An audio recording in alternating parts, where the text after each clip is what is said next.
tiba-tiba dia kaget, ditanya, lo lagi PMS ya? Dia langsung nembak gitu. Kenapa mas, ada masalah? Nggak apa-apa, nanti aja deh kata dia. Itu dari tadi sebenarnya kita ngobrol banyak banget mengikuti gitu. Tapi yang saya heran, banyak nggak kenapa-napa.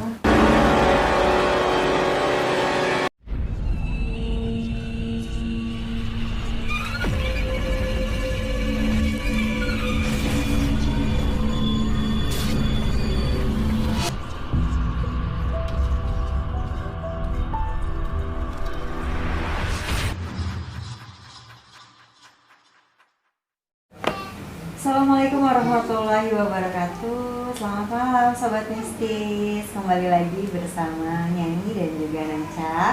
Malam ini kita kedatangan tamu spesial. Temen apa ya? Temen nongkrong iya, tapi temen satu kantor juga.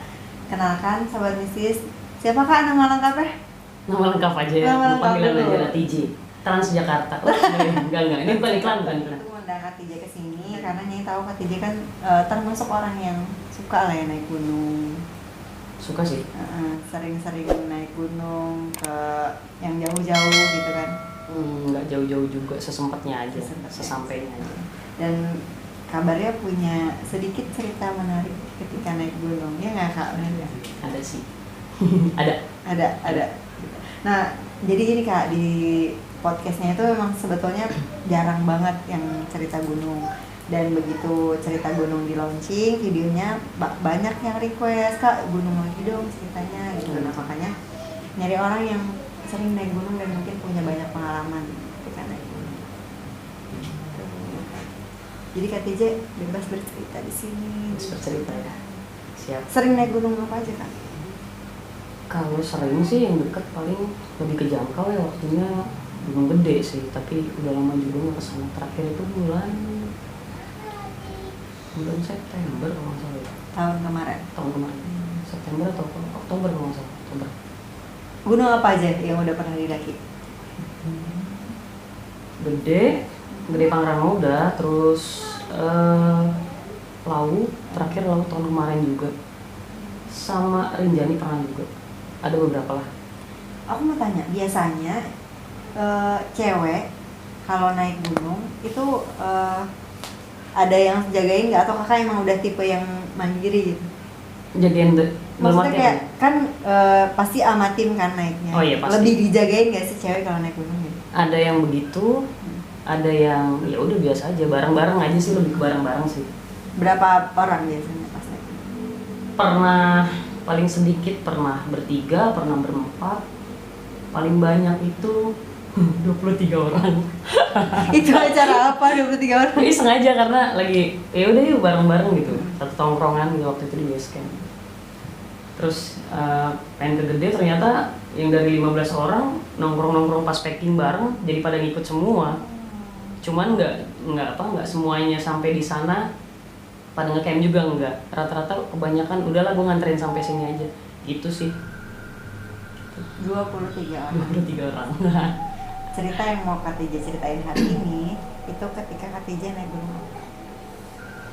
Ke Lawu, Oke. Gunung Lawu di daerah mana Kak? Jawa Timur. Boleh langsung cerita. Langsung aja nih. Awalnya gimana? Langsung ya. Awalnya sebenarnya sih ini maksudnya dari beberapa orang yang tahu Gunung Lawu itu terkenal apa gitu kan. Mungkin lebih ke mistis banget kayak gitu-gitu. Terus ada aja larangan nih, kayak pantangannya itu adalah mungkin beberapa teman-teman di luar sana udah banyak yang dengar, oh Lawu tuh kayak gini, Lawu tuh kayak gitu. Terus akhirnya sebenarnya udah lama diajak sama teman tuh, udah lama banget diajak, ayo dong Lawu, selalu nggak pernah dapet waktu. Berangkat ikut open trip temen lama, dia bikin open trip, terus saya colek kan, DM bang boleh ikut kali ini gitu kan, mau kemana? Ke Lawu bang, bareng. Berapa orang? Awalnya tuh janjian 3 orang, terus yang 2 batal. Pas hari hanya meeting point jam 7 di salah satu terminal, meeting point jam 7. Hari itu jam 7 malam, maksudnya jam 7 malam berangkat, harusnya tuh meeting point di situ. Paginya tiba-tiba saya datang PMS. Aduh, PMS galau tuh, bimbang karena sebenarnya mungkin udah banyak yang tahu juga ya soal kalau cewek tuh PMS kalau bisa jangan naik gunung lah, apalah kayak gitu-gitu. Tapi memang sih balik lagi ya ke orangnya sendiri. Akhirnya saya mutusin buat cerita ke teman saya yang punya open trip itu. Bang, info aja nih gitu. Saya tiba-tiba MS nih, gimana ya bang? Terus dia cuma ngeledekin saya, lu makan setrum, bla-bla segala macem gitu. Malah dibercandain gitu kan. Cuman sedangkan saya juga bimbang. Terus akhirnya saya ngomong ke nyokap, gimana ya mah? Nyokap sih lebih positif, mengarahkannya ya gimana kamu, kalau kamunya niatnya baik ya bismillah, mudah-mudahan nggak jadi kenapa-napa itu, maksudnya nggak ada apa-apa. Ya udah makin yakin. Pada akhirnya saya bilang ke teman saya juga bilang gitu. Sebenarnya sih kalau misalkan lagi PMS balik lagi ya ke orangnya gitu, balik lagi ya ke orangnya, pribadinya gimana, lebih yakin atau enggak gitu. Karena kan suatu hal biasanya kalau lagi PMS pasti lemes, capek, karena ya itulah ada aja kan yang dirasa. Moodnya juga maksudnya nggak stabil kan, moodnya juga nggak stabil. Akhirnya sekitar jam 6 ya, last minute banget sih, jam 6 saya ngabarin teman saya, jadi deh bang gue berangkat, bismillah deh, ya udah ayo berangkat. Ketemu lah gitu, ketemu karena teman saya yang punya OT juga udah tahu ya kondisinya gitu kan. Dalam arti gini, saya ngomong sama dia izin kira-kira jaga-jaga aja, kalau seandainya memang ada apa-apa, yang punya OT udah tahu gitu kan, udah tahu kondisinya seperti apa. Oke, dia pun nggak jadi masalah, dan itu memang nggak banyak yang tahu, cuman saya yang punya OT aja yang tahu kalau kondisi saya lagi pada saat itu pas naik lagi PMS. Sudah itu jalan sampai di base camp Ceto. Waktu itu kita berangkat lewat jalur Ceto, dari Ceto prepare segala macem. Pada akhirnya berangkatlah, bismillah lah berangkat ya. Nggak ada apa-apa, alhamdulillahnya nggak ada apa-apa. Saya pun di situ juga kayak bismillah aja kali ya. Toh maksudnya kita punya niat baik gitu kan. Kita namun punya niat baik gitu. Ya udah bismillah berangkat sampai di di pos 3, kita ngecamp di situ. Jalur Ceto pos 3 kita ngecamp di situ. Masih nggak ada apa-apa juga. Alhamdulillahnya nggak ada halangan, nggak ada apa. Kalau hujan, cuaca itu kan nggak bisa diprediksi ya. Terus begitu jalan sampai di puncak, itu sebenarnya sebelum di puncak ada beberapa kejadian sih. Ada beberapa kejadian. Jadi ada salah satu teman cewek di open trip itu, karena saya juga baru kenal kan sama mereka. Ternyata anaknya sensitif banget anaknya, dan saya baru tahu dia sesensitif itu. Nah pas sebelumnya di base camp saya mau bersih kan di bawah, dia ngelihat sempat enggak, terus dia, kak lu lagi, tanpa dia ngomong, cuma saya tahu iya bismillah aja aman. Bang Beb juga udah tahu kok, yang punya hotel juga udah tahu, bilang gitu. Cuma dia panik di situ. Saya lihat dia panik. Entah ya, mungkin dia jadi pikiran macam-macam. Yang saya tahu, apalagi tuh Gunung Lawu kan lebih terkenal mistis ya, maksudnya lebih ngomong banget tuh, kental banget gitu. Kita pun juga ya sudah gitu, bismillah aja. Pada akhirnya saya ngeliat itu pas namanya itu di pos, saya lupa, sebelum Pasar Dieng di situ dia merasa kayak terganggu. Tiba-tiba lagi jalan sama saya rame-rame, cuman posisinya lagi dampingan jalan, lagi ring-ringan sama saya gitu. Tiba-tiba dia ngerasa kayak nyesek, terus tiba-tiba nangis. Saya masih pikir positif sih. Terus pada akhirnya saya tegur, kenapa Nis? Namanya Nisa. Kenapa Nis? Aman? nggak apa-apa. Dia cuma nggak ngomong nggak papanya, nggak, cuma pakai bahasa tubuhnya dia papa gitu, beneran nggak apa-apa gitu, cuma angguk aja. Oke kalau nggak apa-apa, jalan lagi. Kebetulan kita bawa minyak kan, nyetok minyak kayu putih. Akhirnya setiap dia ngerasa nggak enak, kak minta tolong dong, kak minta tolong gitu. Oke balurin, udah mendingan jalan lagi. Terus akhirnya dibalurin pakai minyak putih, udah rada mendingan, udah akhirnya jalan lagi. Ada di satu lokasi, di situ ada kayak semi savana gitu lah, gitu ada semacam pohon tumbangan tapi bisa buat duduk di setting, bisa buat duduk, buat istirahat kan. Akhirnya kita duduk rame-rame di situ. Itu puncaknya dia ngerasa sakit banget, ngerasa keganggu banget. Terus banyak lah akhirnya baca. Cuman di situ suasananya tuh kayak jadi lebih mencekam gitu. Ada yang ngerasa kok jalan jadi ngerasa diganggu. Terus ngeliat temen begitu juga kan kita nggak tega ya, takutnya ada apa-apa juga kan, namanya di alam terbuka kita nggak pernah tahu kan. Pada akhirnya ada salah satu porter yang pada akhirnya inisiatif untuk ngajak di jalan duluan. Ayo sama saya. Jadi jalannya tuh dia lebih cepet, diajak lebih cepet jalan, diajak ngebut lah, hitungannya begitu lah. Diajak ngebut.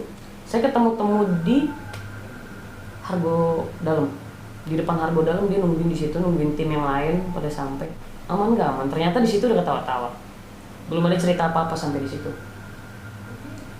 Terus naik, mampirlah ke salah satu warung yang udah terkenal banget di situ, pasti teman-teman juga tahu kan. Mampir ke warung Boiem, sempat ngeteh dulu. Kita nggak usah makan deh, ngeteh aja sambil istirahat. Terus yang belum tahu Boiem seperti apa, dilihat di warung, oh ternyata lagi rame ya warungnya. Oke lah yuk kita lanjut puncak ya kira-kira. Puncak, sampai di puncak, alhamdulillah sampai. Selamat, semuanya senang, habis foto-foto turun. Saya termasuk tim yang turun di belakangan. Habis foto-foto selesai, saya turun, ternyata teman-teman udah turun duluan kan. Nah yang punya hotel teman saya itu sama salah satu tamunya yang terhitung tamu private, tapi digabung di open trip itu.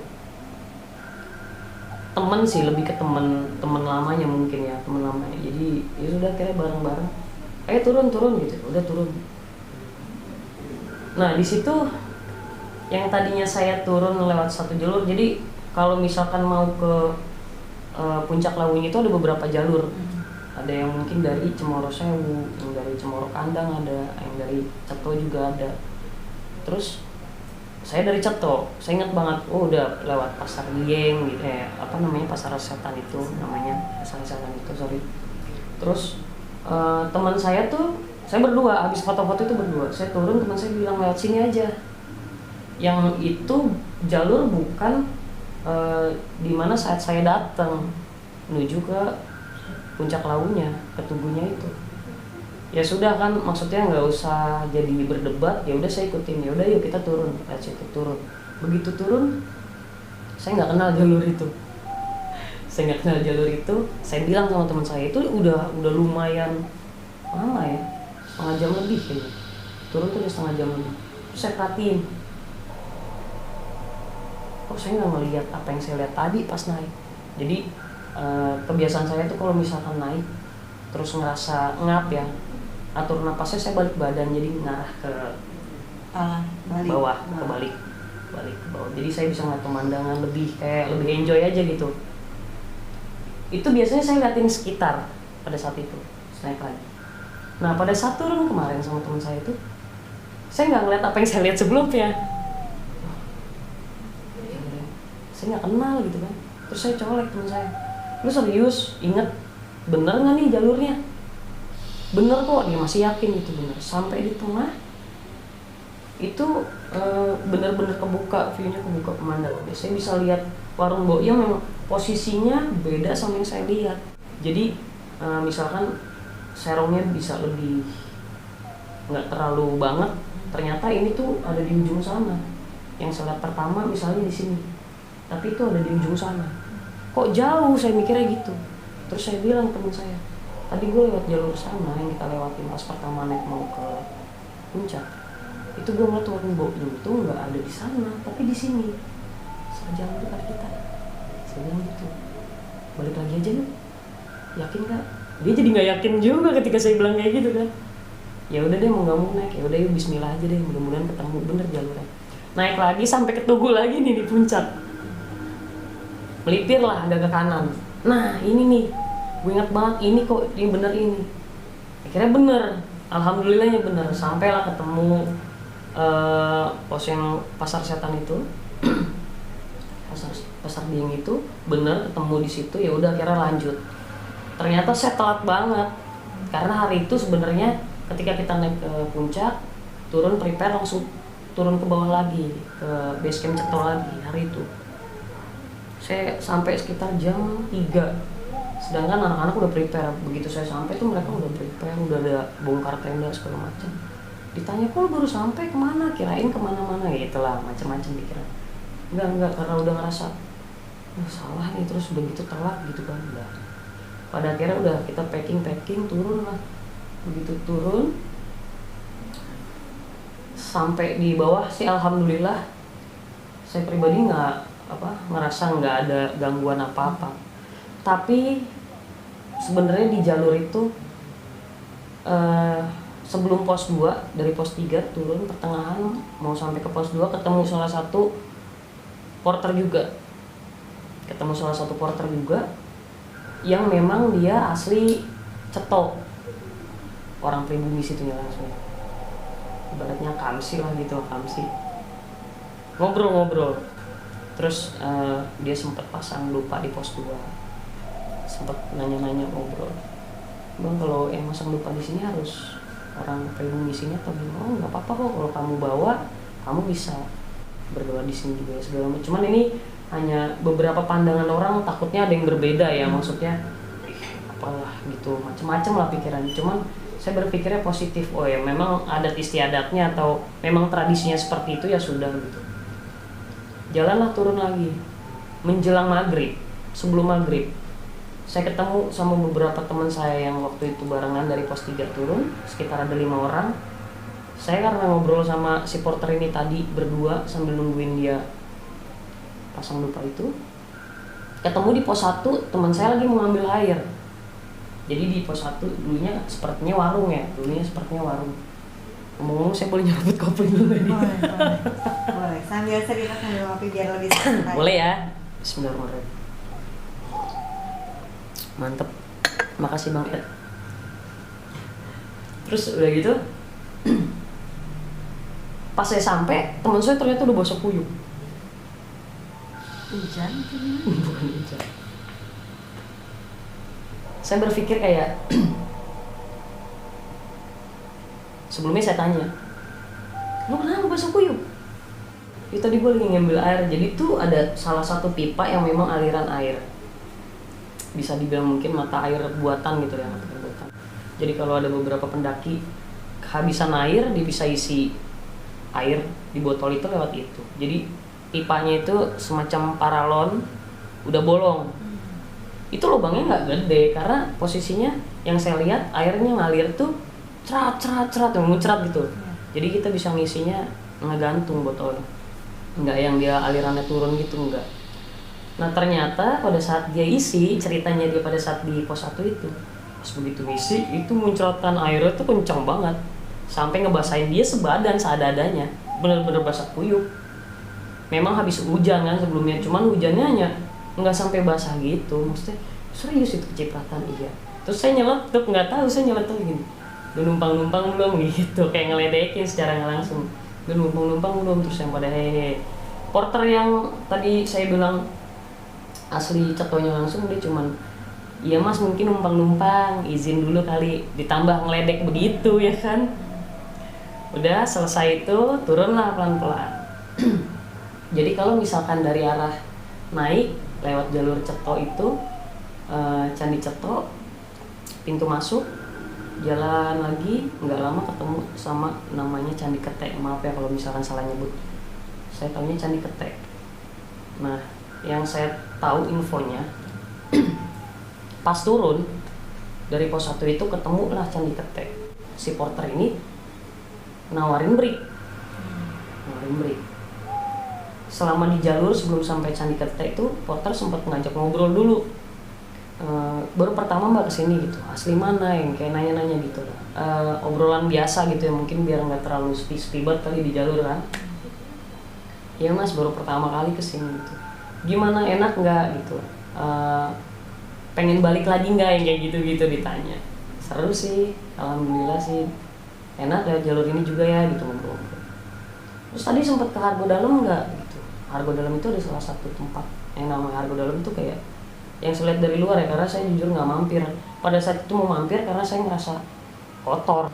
Artinya kotor kan karena gue lagi PMS nih gitu. Kayak ngerasa nggak pantas aja untuk mampir gitu. Padahal sebenarnya bisa aja mungkin. Terus nggak apa-apa mampir aja, saya nggak enak mas, saya lagi kotor. Nah si mas porternya ini entah dia nggak saya bilang kotor itu karena PMS atau apa gitu. Ya udah sepanjang obrolan itu kayak yang nyambung aja. Ketika sampai Candi Ketek, tiba-tiba dia kaget. Ditanya, boleh aku tanya nggak bang? Boleh mas, kenapa, kan dari tadi kita ngobrol. Saya bilang, lagi PMS ya? Dia langsung nembak gitu. Terus saya bilang, iya mas, kan dari tadi kita ngobrol, saya bilang saya lagi kotor, makanya saya nggak mampir ke Argo Dalam gitu. Kenapa mas, ada masalah? Nggak apa-apa, nanti aja deh, kata dia. Nah ternyata begitu selesai break di Candi Ketek, turunlah sampai pos Candi Cetok. Di situ dia baru cerita, jadi itu dari tadi sebenarnya kita ngobrol banyak banget yang ngikutin gitu. Tapi yang saya heran, banyak nggak kenapa-napa. Ya bukan artinya dia mengharapkan ada kenapa-napa, enggak, tapi dia heran gitu, kok bisa. Terus saya balikin lagi, iya mas memang saya bawa, tapi ya mungkin ya kita nggak tahu ya, maksudnya gue nggak lihat apa-apa gitu. Dan alhamdulillahnya gue nggak ngerasain apa-apa pada saat itu. Pada saat dia bilang kayak gitu, saya kaget, banyak banget yang ngikutin. Horor juga nih kalau gue bisa lihat kan ya. Ya udah akhirnya ngobrol-ngobrol, ya udah mas, bersih-bersih aja dulu ya, nanti makan kita sambil ngobrol-ngobrol. Jadi kayak ada obrolan yang panjang gitu kesannya ya kan. Ya dia sempat cerita kayak gitu, dikasih tahu ya kalau di Candi Ketek itu sebenarnya ya secara nggak langsung kayak buat tempat penetralisir hal-hal yang negatif. Kayak gitu kurang lebihnya. Alhamdulillah sebenarnya dari awal naik sampai sampai balik lagi sampai ke base camp yang sebelumnya kita datang itu, saya nggak jadi masalah, nggak ada masalah juga, nggak ada yang dirasa, nggak ada yang apa. Dan situ saya ngerasa bersyukur, alhamdulillah dengan kondisi gue lagi datang dengan PMS tuh nggak ada apa-apa gitu. Sedangkan kayak sebenarnya gue juga kayak lebih ke wah sebelumnya giliran ada yang PMS tuh ada aja pantangannya, nggak boleh lah itulah gitu. Kayak sebelumnya juga cerita sebelumnya ada teman naik ke sini naik ke situ lagi PMS tuh ada aja yang bikin cerita jadi nggak enak. Pulang-pulang dia pasti punya cerita kayak gitu. Gitu sih kurang lebih. Itu yang si teman kakak yang barangnya yang sensitif itu. Itu cerita akhirnya gimana? Temenku yang sensitif ini, si cewek ini sensitif banget. Yang dia rasa tuh kayak berat aja digangguin di jalan, entah siapa yang ngegangguin dia nggak tahu. Tapi di situ saya jadi mikir gini, apa gara-gara dia iringan jalan sama gua ya gitu. Sempat berpikir negatifnya ke situ. Nggak mungkin lah, orang maksudnya kita juga punya niat baik kok gitu, nggak ada niat merusak atau ngeganggu alam-alam sekitar yang ada di situ, nggak ada gitu. Cuman ya kita nggak pernah tahu apa mungkin dia lebih ngerasa parno kah karena pada saat dia jalan sama saya sebelumnya dia tahu kalau saya lagi posisi lagi PMS gitu. Hanya itu aja sih, maksudnya alhamdulillahnya nggak ada yang ngerasa oh iya nih itu nih kayak gitu.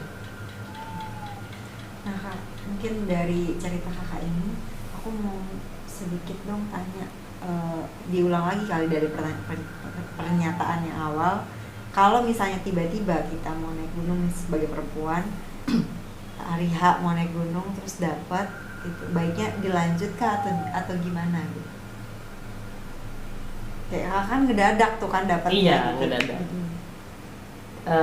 Better sih mendingan nggak usah ya, karena kita nggak pernah tahu kan ke depannya atau besok ketika kita paksa apa yang akan terjadi, kita nggak pernah tahu. Walaupun dari awal kita berangkat sampai di lokasinya sendiri, misalkan ke Gunung Mano udah sampai di sana, kita nggak pernah tahu kejadiannya seperti apa. Kita nggak pernah mau berharap ada apa-apa gitu kan. Cuman betternya ya lebih ke udah mendingan nggak usah untuk gitu. Menjaga ya, lebih menjaga aja sih. Karena walaupun bukan ke kita sendiri, tapi bisa jadi ke teman-teman yang lain di satu tim. Sama satu, kalau misalnya kayak kakak nih, aku misalnya mau naik udah deal hari harus aku dapat, akhirnya maksain datang gitu, ya udah maksain ini karena beberapa detik lagi atau beberapa menit lagi harusnya udah berangkat gitu. Tips sama triknya supaya kita bisa maaf bekas pembalut yang banyak darah itu harus digimanain gitu loh kak?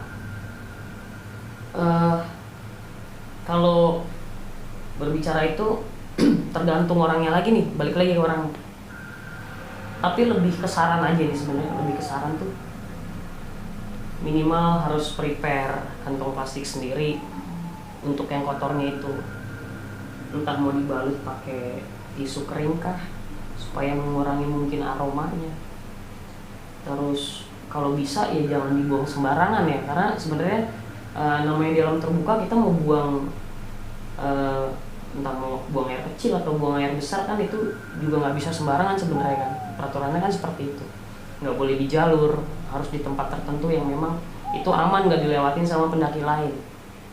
Nah lagi-lagi cara bersihnya seperti apa sih ya, jaga-jaga aja, entah bawa air jadi dibasuh ketika udah buang air kecil atau besar ya, dibersihinnya benar-benar bersih. Dan itu kalau bisa yang untuk yang lagi PMS atau seperti itu ya kurang lebih, ya jangan dibuang sembarangan.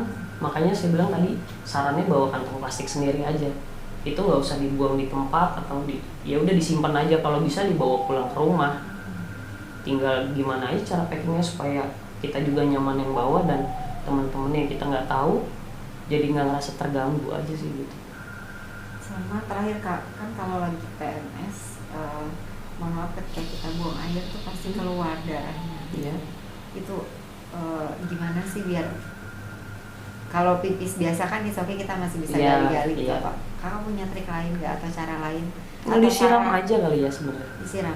Disiram aja. Berarti kita ya itu dia kan kita air, prepare ya? air. Prepare air. Gitu. Tapi luar biasa maksudnya untuk ukuran wanita, Khadijah itu berani banget guys untuk nekat, lagi dapet, lagi head gitu kan, datang ke Gunung Lawu yang memang udah misisnya udah kental banget gitu, dan banyak banget cerita-cerita seram, tapi dia nekat dan alhamdulillah nggak kenapa-napa. Alhamdulillah. Ya itu tergantung lagi ya, balik lagi gue selalu bilang balik lagi ke orang. Kalau misalkan ya lu kotor atau apa gitu sembarangan buangnya, ya bisa aja kan terjadi yang lu nggak inginkan, bisa aja terjadi, atau bukan ke diri sendiri tapi ke teman-teman satu tim, bisa jadi, kita nggak pernah tahu gitu. Oke guys, Khadijah makasih loh atas ceritanya. Sama-sama. Apa ya, jujur agak sedikit merinding sih, meskipun ceritanya nggak serem-serem banget ya gitu, tapi ada pelajaran lah yang bisa kita ambil gitu kan ya. Jadi buat teman-teman yang request selalu untuk cerita-cerita gunung, kalau kalian punya cerita gunung dan mau cerita di podcastnya Nyai, itu bisa banget. Jadi kalian bisa komen di komenan YouTube-nya ya. Nanti kita hubungi, kalian bisa datang. Base camp-nya Nyai Sabrina tuh di Depok gitu. Jadi untuk daerah Jabodetabek masih kejangkau lah ya gitu. Jakarta juga ya masih kejangkau lah gitu. Depok Timur lumayan lah, masih rada pegal doang gitu. Oke, makasih Kak TJ. Yap, sama-sama. Nanti cerita lagi sama Nyai. Siap. Makasih juga buat yang udah nonton. Jangan lupa selalu nonton tayangan Nyai Sabrina, di subscribe, like, comment, and share, dan ditonton. Oke guys, wassalamualaikum warahmatullahi wabarakatuh.